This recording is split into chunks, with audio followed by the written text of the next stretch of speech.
What makes Bolt special compared to your competitors like Uber, Faras, Little Cab, and TC?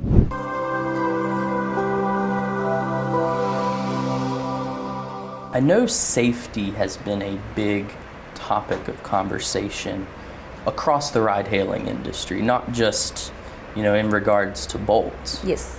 And you have not been, I guess, immune to allegations and such. Yes. But I'm interested in, how do we move forward from that? So what changes have you enacted over the past year and a half? I love that question because let me just give you a bit of a backstory. When I came in, I did not come in from ride-hailing. So I was previously what I like to call a career consultant.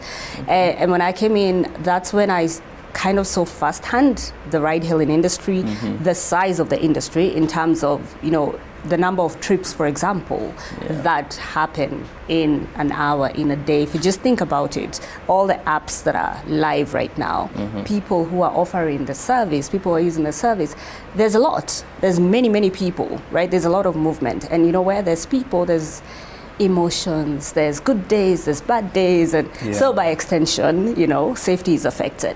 And it hit me hard because it kind of takes you out of a bubble if you're not very used to the space. And then you realize that actually safety needs to be an ongoing concern for everybody in the industry. Because when I think safety, I think not just incident management, because sometimes that's the narrow view that people take, but it's about, are we being proactive? Yeah. And should something happen, are we very quick to action it? And then do we learn? Making sure felons aren't drivers. Exactly. Things like that. Exactly. And so it actually gives me a lot of joy that Bolt has put safety as a priority. And one of the big things that we've done this year is we're actually making significant investments into safety. We're putting in 14 billion Kenya shillings over the next 3 years, specifically for safety. And it's gonna cover the whole range of things that I've talked about before, during, and after, because it's not just about, like I said, incident management. It's about ensuring that there's trust between the driver and the rider, making sure that when I get on a trip as a passenger, I have some level of assurance that this is a legitimate person, not a felon or someone who's just out to assault me, for example. It's the person who's actually listed on the app. There you go. It says Bob, it is Bob, exactly, not his cousin Tom. And the same also, to be fair to drivers, the same to passengers, because passengers sometimes are also, people are people. So you want to make sure that it's Mary, not Martha, that actually showed up. So these are the kind of things that we're investing into, as well as the tech that helps us to do this efficiently and effectively. And I can give you details of, other things that we've done. We've launched feature recently that actually detects if your trip has stopped for a while. So I've seen that pop up because I've been sitting in traffic for the car doesn't move for 20 minutes. Yes. And something pops up. Exactly. And it goes to the rider and the passenger, and it asks, hey, Andrew, are you okay? Goes to the driver, say it's Linda. Hey, Linda, are you okay? And, quick click, if you say, no, I'm not okay, then it says, what's happening, right? And it can direct you either to, if you want, the security team can call you, but then if it's a situation where maybe it's dire straits, right, then you don't necessarily want to call attention to yourself, then you can request for a dispatch to come and help you. And so when we do these kind of things, then it really helps to actually make sure that incidents don't occur. Because you can imagine if you're having maybe a slight argument with the driver and the thing pops up, right, and you say to them, hey, these guys are checking in if we're fine, sometimes that helps to reduce their aggression, which then prevents something from happening. And on the flip side, if it's something like maybe there was an accident and your driver is unconscious, then you can quickly get an emergency, ambulance or some kind of emergency response to come and help the driver and make sure that there's no further loss from that incident that has happened. It's similar to that phenomenon of the police as well, where if you have a neighborhood where the police are not visible, then crime is likely to happen. But if they're consistently visible and around, people may be criminals, people causing issues, Yeah. will likely be more careful. 100%, because human nature, sometimes we have to regulate behavior. Yeah. And so, typically, if I know I'll take a pencil here and no one will notice, I'll likely take that pencil. That's just typical human nature. But if I know there's a camera that might catch me taking that pencil, probably won't take it. So it starts from there to kind of just make sure that these incidences are as preventable as possible on the trips that are happening, yeah. Okay. Now, answer something for me. Sure. Let's do like an example case study.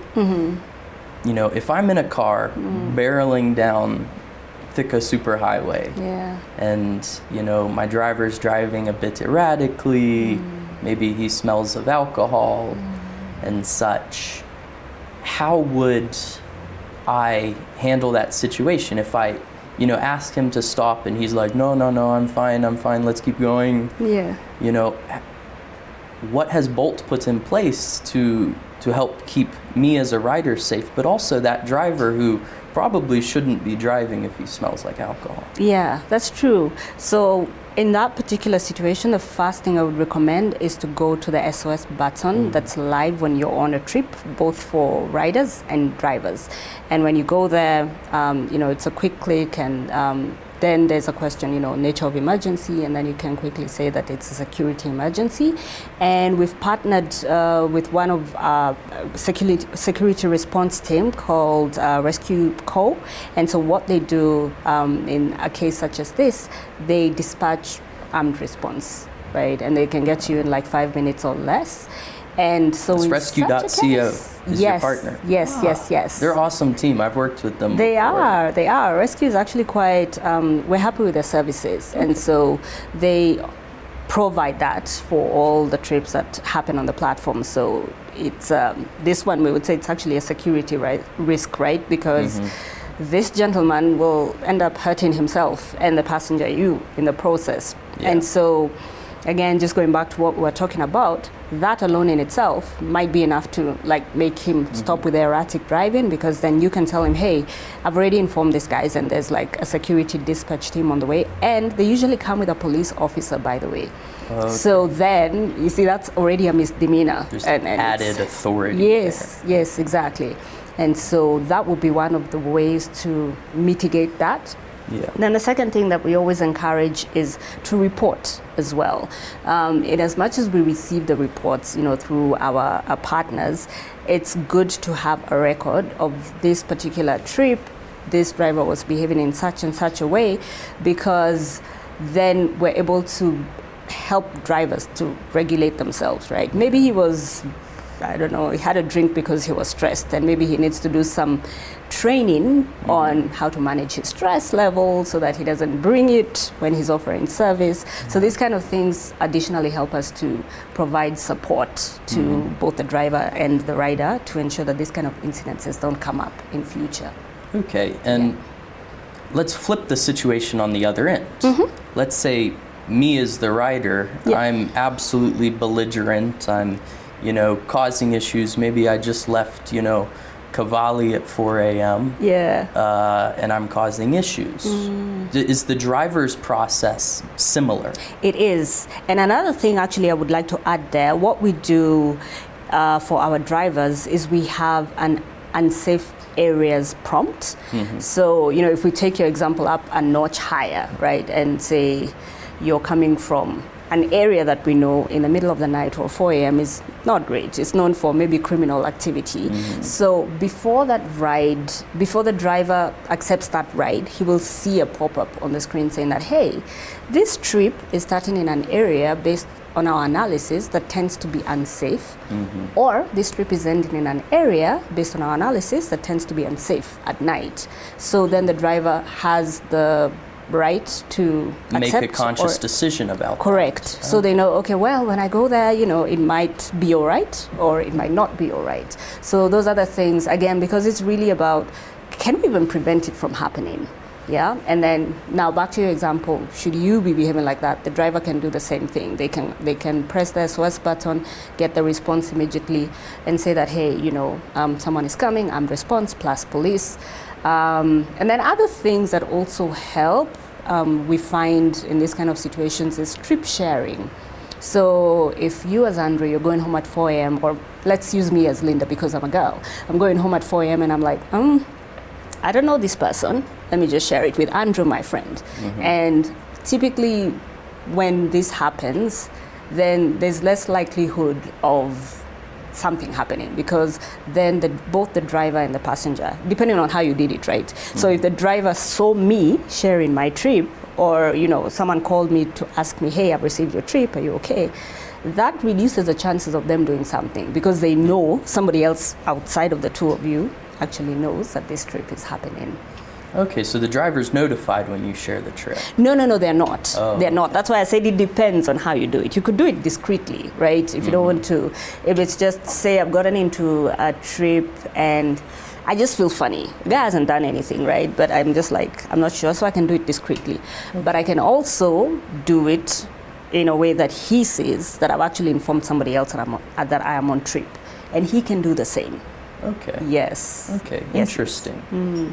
Now, I don't think enough people understand the experience of your driver partners. Mm-hmm.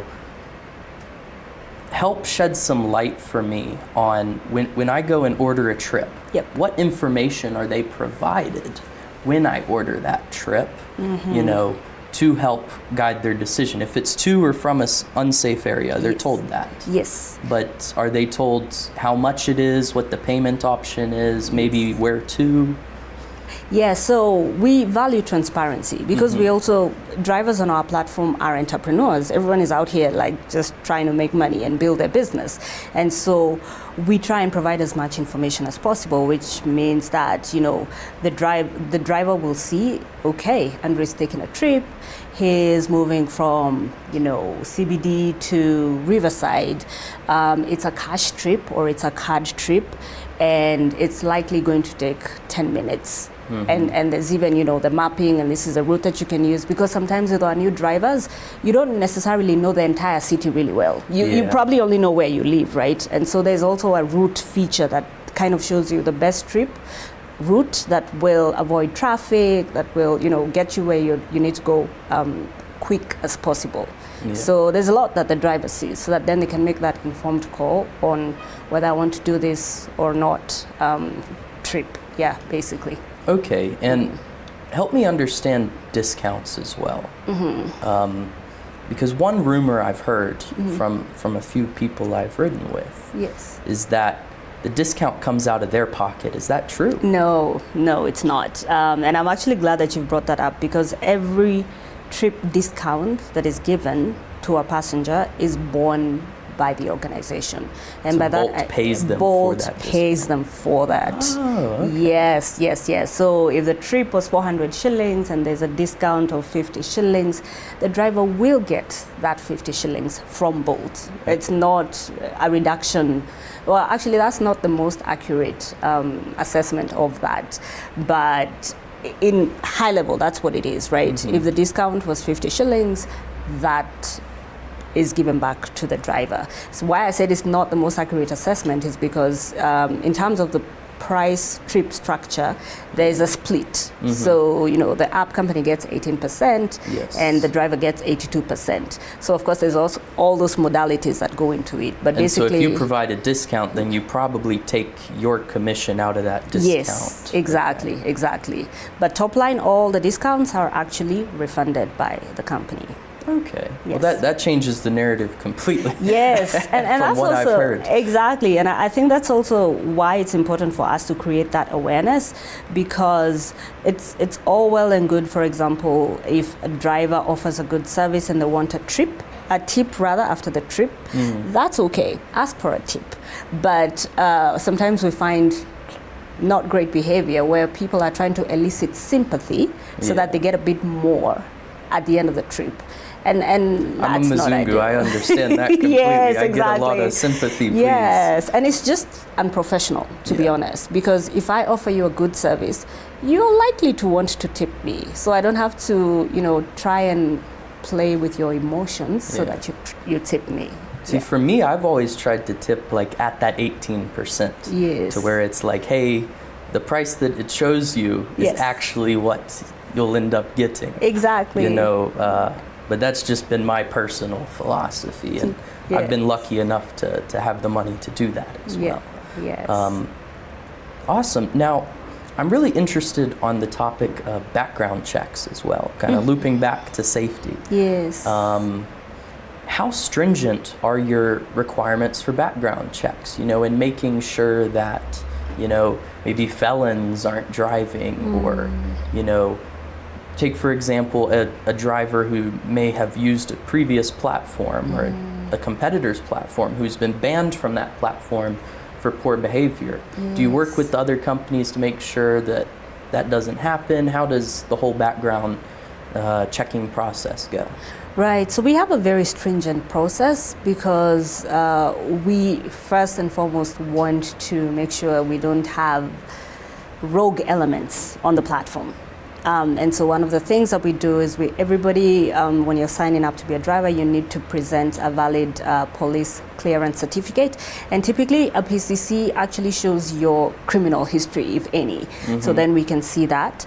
The other thing that we're very keen on is adherence to the laws of the country.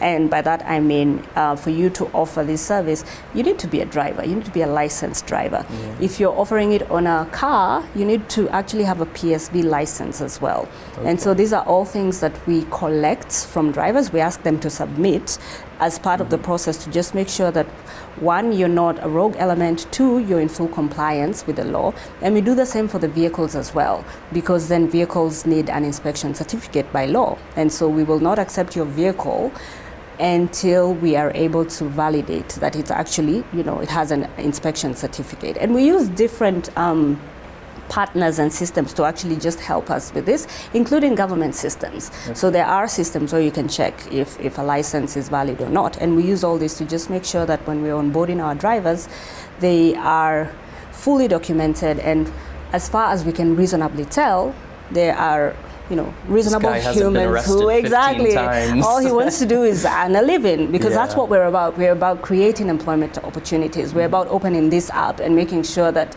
it's an ecosystem where drivers can thrive. Okay. And the reality is that sometimes one bad driver can ruin it for hundreds of thousands. So we are really keen on weeding out that bad element. Yeah. Okay. And earlier this year, a lot of ride-hailing platforms operating here in Kenya came under fire by drivers, for a variety of different issues, working conditions, trip pricing, and so forth. Yeah. Now, I know you've made, some changes to help, bring the needs of riders with the needs of driver partners together. Yes. So what are some of those things that you've made to make a step forward and to be proactive across the industry to, hear out the needs of all parties and stakeholders involved? Right. So I'll start with what we've done as a company, even before I go out into the wider ecosystem. And so for us, one of the things that we find is very useful is driver engagement. And we like to hear firsthand, because yes, it gets loud when there are big issues, big topics being discussed, but the reality is that day to day there are also things that we can help each other to get better at, so that holistically our business is good. The drivers are able to offer a good service, and the platform is able to facilitate the drivers as they do this, right? So we try and we work consciously towards engaging regularly with our driver partners. We have a driver engagement center. I don't know if you know. No. We do actually. It's right here in Westlands, and so we routinely ask our drivers to come meet with us, and we talk about topical issues, the things that are affecting them, the things that we can do as an app to actually enhance their experience. And some of these things, for example, like the unsafe trip area prompt, That was a suggestion from drivers that we took up and we built. Okay. Yeah, so we do have those routine engagements with them. And the other thing that we've been doing, coming back to your point on there's been, quite a bit of noise in the industry, is we're trying to get to the root cause of some of these issues.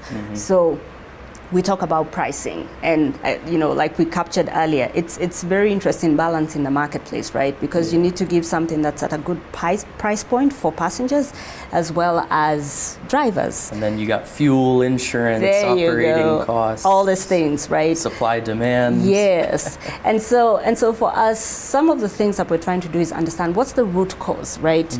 And if we look at pricing, for example, and we look at drivers and if the complaint is legitimate, in some cases it is legitimate. In some cases it is not legitimate. Because, for example, if I am a driver, I own my own car, I don't have a loan off of that car, it's an economy car, I'm getting enough trips on the whichever platform I'm using, I'm good. And we've seen these people actually build up from 1 car to 2 to 10 even. You become a fleet owner. But the converse is also true, where if I am a driver, borrowing your car is on loan from a bank. So typically what happens in this market is that you'll tell me, hey, every day you need to give me some money to cover for that loan that I'm paying, and then you need to give me some money for using my car. Which then means on top of all the other running costs that I have as a driver for using your car, I need to give you an additional amount of money. So then it could actually be valid to say that I'm not making enough money. But the question is, what is the issue there? Is the issue the platform, or is the issue the lack of vehicles? And so when we look at it that way, we realize for this example, the issue is lack of vehicles. And so that's what we want to solve. Okay. We want to get into the root issues of things. And I must say also, as an industry, we've seen a bit more movement. The players are discussing some of these, issues together, and our regulator NTSA is helping a lot. We have a regulation that's, it could be worked on, but it's robust for the most part. And so we've been having continuous conversations with them and the ministry to see, actually, as an industry, how do we address some of these issues holistically, like safety, for example. So it is getting better. It's, like I said, the industry is young. Basically, it's less than 10 years. That's a very young industry. And so there will be teeth in problems, but I think it's a good industry. And if we keep working together, then we'll solve some of these big issues. Awesome, spectacular. Now, I want to change topic a little bit. Sure. More, maybe some Bolt general questions. Sure. Now, our team at the Kenyan Wallstreet, we've been using Bolt Business for a few months now. It's actually really awesome. I found it very convenient. And for me, as, I guess, an SME owner, operator, is that, the big thing is I don't have to send reimbursements to people every single day for trips. It can just go to the Bolt to Business account.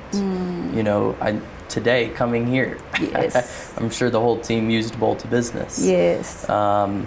So, how is the Bolt business going, and where do you see the future of that here in Kenya?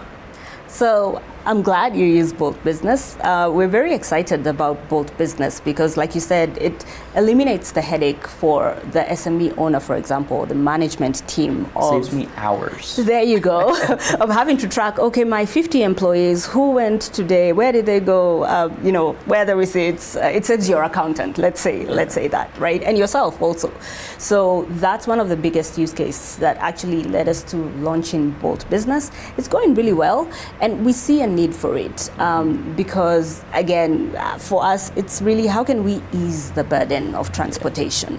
And one of the things, that's kind of maybe different for Bolt Business compared to mass ride hailing is that, right?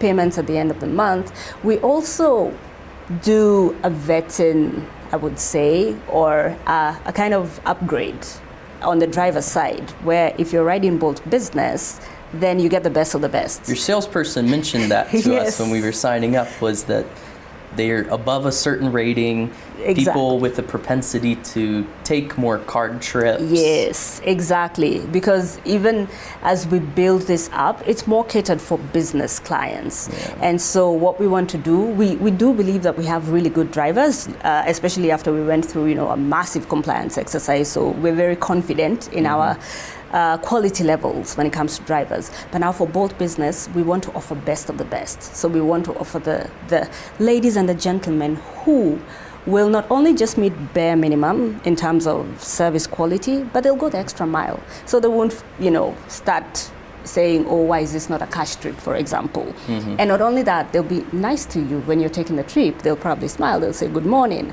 They'll make sure that, you get to where you're going on time with the right kind of route taken with, no funny braking and no funny overtaking, just a good ride experience. Because then that makes it corporate. It makes it next level. Yeah. So we've done all these things for the Bolt business. And we've seen that the uptake is good, and we really see it expanding over time because there's many businesses. As we were discussing before we went on camera, like Kenya we are entrepreneurs. We love growing businesses, and so we want to service businesses even as we service individuals as well. Yeah. Awesome. Now, another question for you. Another change of topic. Yeah. Let's move more toward the future of electric vehicles. So earlier this year, I believe it was back in May or so, you announced the launch of a partnership with, I believe it was Mkopa, Ampersand, and what was the other? Rome. And Rome as well. Yes. Okay. Tell us about, that partnership and what opportunities it opens up in a variety of different spaces for riders, for drivers, for the environment at large. What was the concept note for that partnership? Yes, and it's a very exciting one for us because, like you said, it hits all the core points that matter to us. So if I start with environment, the future is electric. I like to say that, and bringing it home, basically. The beauty of an electric vehicle is that it's really good for the environment, right? There's very minimal, if any, carbon emissions. And one of the things, like just looking at Kenya, there's a lot of support for electric. And there's a lot of interest, I would say, in the space. It's nascent, yes, but it's growing. And we're even seeing the government actually supporting to a large extent, like by reducing the taxation on some of these parts and things like this. So it's a space that's really good. It's good for the environment. And I think that it's also good now bringing it home further into the ride-hailing industry. Electric vehicles, especially electric bikes, like we're looking at in this partnership with Mkopa and Rome and Ampersand, are really good for the driver because what they do is they reduce the running costs. And so when you compare an ICE bike, a traditional bike, with an electric bike, the day-to-day costs of these two bikes, the electric one is way cheaper. And what does that mean at the end of the day? It means that the driver has more money in the pocket. Yes. So it's really good. But now what we realized when we were forming this partnership is that right now, again, because the industry is still very nascent, the costs of the bikes are high. And so that's where we saw we could fill in the gap. If we can come in and work with these great partners to actually offer a financing option where this bike, you can get it as a driver for relatively cheaper, and overall you end up paying maybe relatively less because Bolt has put money into it, then we can help you realize your goal of owning an electric bike faster, and in the same breath, on your day-to-day, you're earning more than someone who, for example, has an ICE bike. So that was the whole concept note behind it.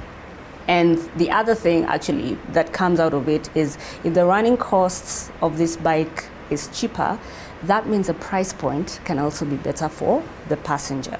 So if you think about it holistically, it's a win-win-win for everyone in the long run. And so we launched early in the year, as you've mentioned. We did a pilot. It was a really good pilot. In fact, now we're discussing scale up because we want to get into the thousands and tens of thousands in the next 3 to 5 years. So long story short, EV bikes is very important for us. And we are planning to stay and build that space because we see the potential that is in there. Awesome. Yeah. Awesome. Now, another completely different question Sure. for you.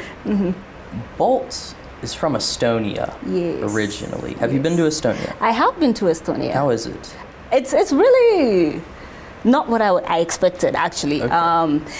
But I say not what I expected because Estonia is a small country. I did not Like actually. 2.3 million Yes. people. Yes. It's like Nairobi. There you go. There you go. It's a very small country, and there's really, really many great things about Estonia.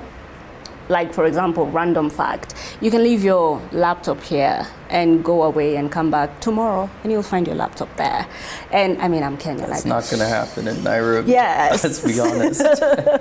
So this is what I mean. Like, it was very surprising for me because I hadn't actually been to Eastern Europe before I went to Estonia. Okay. But the beauty, I think, about Estonia and, you know, where we're from and the culture that's there, we've seen a lot of support in Estonia for startups.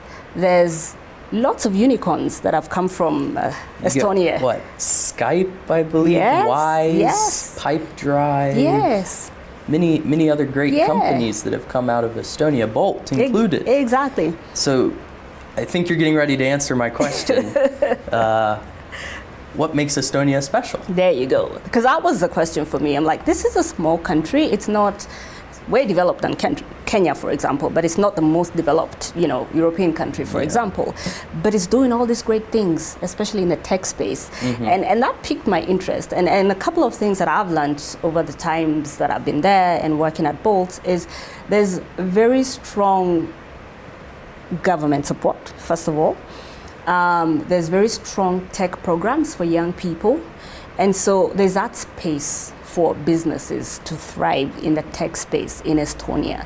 And that's exciting for me because then we're able to bring some of that through Bolt, right? Because we bring that culture here. And that's why we're always big on encouraging our drivers to see themselves as entrepreneurs as well. You're not just, you know, working for some big corporate somewhere. No, you're building your business. And that's even why, for example, earlier this year, we did something that we call a Bolt Accelerator Program, where then we were encouraging our drivers to actually pitch business ideas. And the top 10 actually got some seed funding from us to go and launch those ideas. Because that's the kind of culture that we're trying to build. Like, it's your business. Make it what you want to make it. I mean, I've even met some drivers. There's a guy who brought me back, I guess, late one night, and he had a few bouquets of flowers. I guess he understood the people riding at night Yes. are probably at clubs, at dinner dates and stuff. So let me try and also sell some bouquets of flowers Yes. while they're in the car because you have a captive audience. And I was like, I bought one just because I was like, man, I love this. Yeah, exactly. That's some creative thinking, right? And this is what we're after at the end of the day, because it's can we build and grow something? Both internally at Bolt, we're always doing this, right? Like we were just talking about Bolt Business. Sometimes we refer to it as a unicorn within a unicorn, because then you're building a business inside a business. But also with the people that we work with our driver partners, we encourage the same. And if we do this, then we'll see a ripple effect across all the markets where we work in, where people actually think like entrepreneurs, where people actually see opportunities to build, grow, and scale, which is like awesome for the entire world if we could do it. So it's very exciting. Cool. Now, we've come to the end of our time. We're busy people. We got stuff to do, but I have 4 quick-fire questions for you. Sure. So the first one, I asked this to all of my guests. When you were first starting your career, what did you spend your first paycheck on? Oh, what did I do? I went out for dinner with my family. I was very young, so I was still living at home. And then I bought clothes, because back then, they used to tell us that you must look a certain type of way to make it in the corporate world. So that's what I did. Yeah. Buy a suit. Exactly, buy a suit. Yeah. Awesome. Second question. What is the best advice you've ever received? Keep going. When things are tough, keep going. The only way out is through. Okay. Yeah. What is the secret to building a successful career here in Kenya? I think grit, just be determined, just keep picking yourself up. Have a big picture in mind of what you want to achieve professionally, and keep going, even when curveballs come. Yeah, keep moving forward. And when you feel stressed or overwhelmed with work, what do you do to relax, I guess, in your free time? I shut it down. Basically, if I can, of course, there's some situations where you just can't shut it down. But if I can, I'll close my laptop. I'll maybe go home. I have kids. I have a family, so I leave the work for a while, focus on things that energize me, and then I come back to it. And I try, as I do that, to introspect, investigate this feeling. Why am I stressed? Right? What can I do about it? Because being stressed sometimes is counterproductive. You end up not doing anything.